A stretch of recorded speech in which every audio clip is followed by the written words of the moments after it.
Hey everybody, what's up and welcome back to my garden and or kitchen area. If you remember last year we grew some beautiful chamomile. How exciting, right? And we also dried that for use at a later time, and I'm so happy to say that today we're going to be using some of that. We are going to be making some really lovely chamomile bath bombs. I wasn't quite sure what to call these, but I guess I'm just going to call them chamomile bath bombs. The first thing we have to do, of course, is to get all of our ingredients that we're going to use. So for today, I will have the essentials. It is going to be just baking soda, citric acid, polysorbate 80, sweet almond oil, a safe soap colorant, fragrance, and of course, chamomile. Duh. I feel like I should say that this isn't a sponsored video. I just buy a lot of stuff from wholesale soap supplies, which is why everything is crafter's choice. The first thing I'm going to do is I'm going to take my sweet almond oil and I'm going to infuse that's my carrier oil, with some dried chamomile flowers. I am doing a quick infusion with heat. If you don't know how to do this, I'm sure there are plenty of videos on the internet showing how to do it. You can also do a slow infusion. That's a more traditional way to do it. But I was really kind of in a hurry today. Anytime you're infusing oils, you want to make sure your herbs are dry because the moisture in the oils can cause it to go rancid. The bath bomb molds that I'm using today are these. This big one is a 7.5 ounce mold, and the little one is I think 1.85 ounce mold. When I made this recipe, I wanted to make sure that it was going to be just enough for one bath bomb. I know some people don't want to make 1,000 bath bombs like I usually end up doing.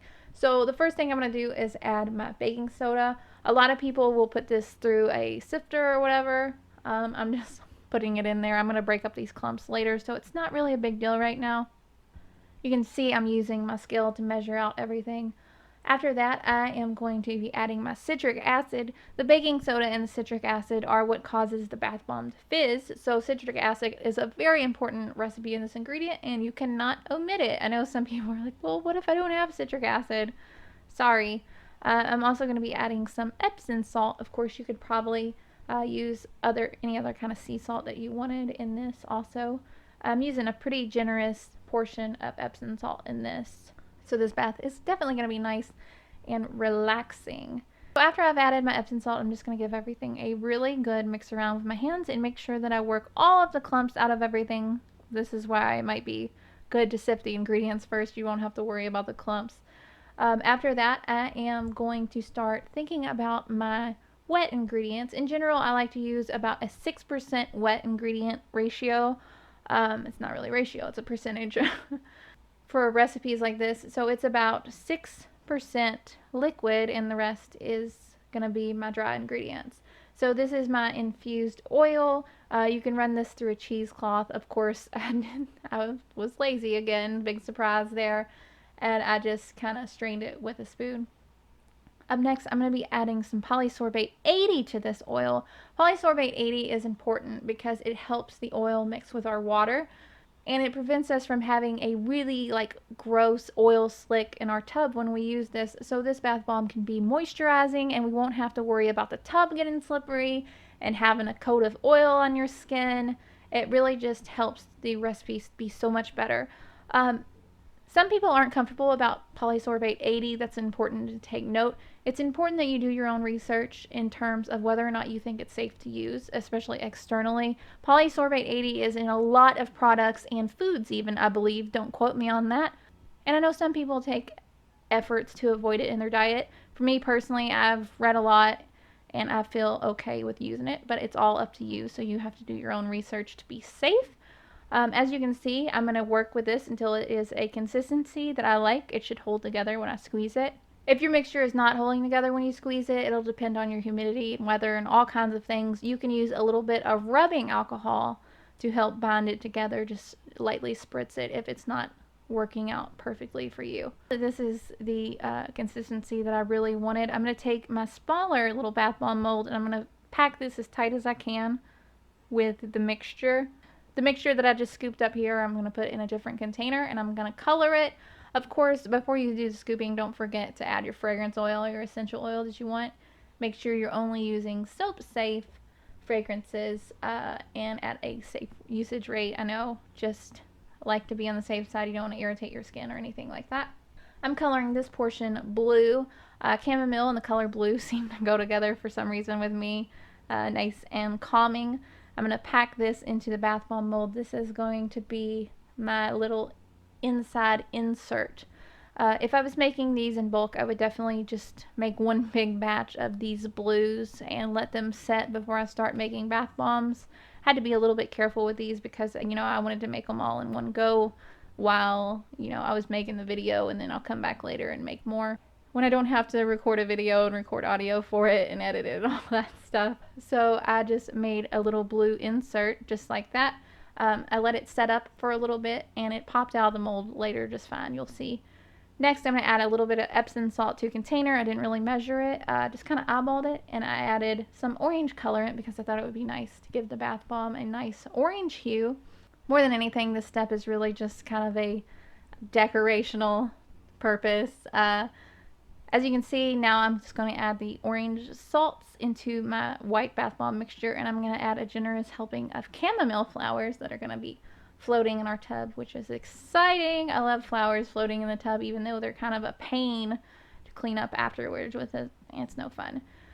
So next, I need to fill up the larger bath bomb. This is going to be the outer shell of our final product. So I'm just going to put a little bit in the bottom of the big mold, and then I'm going to unmold that little blue mold, and I'm going to put the little blue insert into the middle of this, like so, without breaking it. It was really holding up good. This mixture is a good mixture. I'm going to pile some more of my outer shell mixture on top, and I'm just going to scoop and put it together. The amounts that I used in this recipe were pretty much right on the money, perfect. Of course, you can adjust those however you need for your needs. Like if you need to make 20 of them or something, you know, you're going to have to make the recipe a lot bigger, but this worked out perfectly for just one bath bomb. I'm just going to take the top off this. Ideally, you'd let it set a couple days before taking the bottom off. The bottom comes off really easy, but this set up in about, I don't know, 30 minutes. I wouldn't go packaging them or anything in 30 minutes, but for my use to show you guys, 30 minutes was plenty. I could handle it. It wasn't going to crumble apart. I had really good results.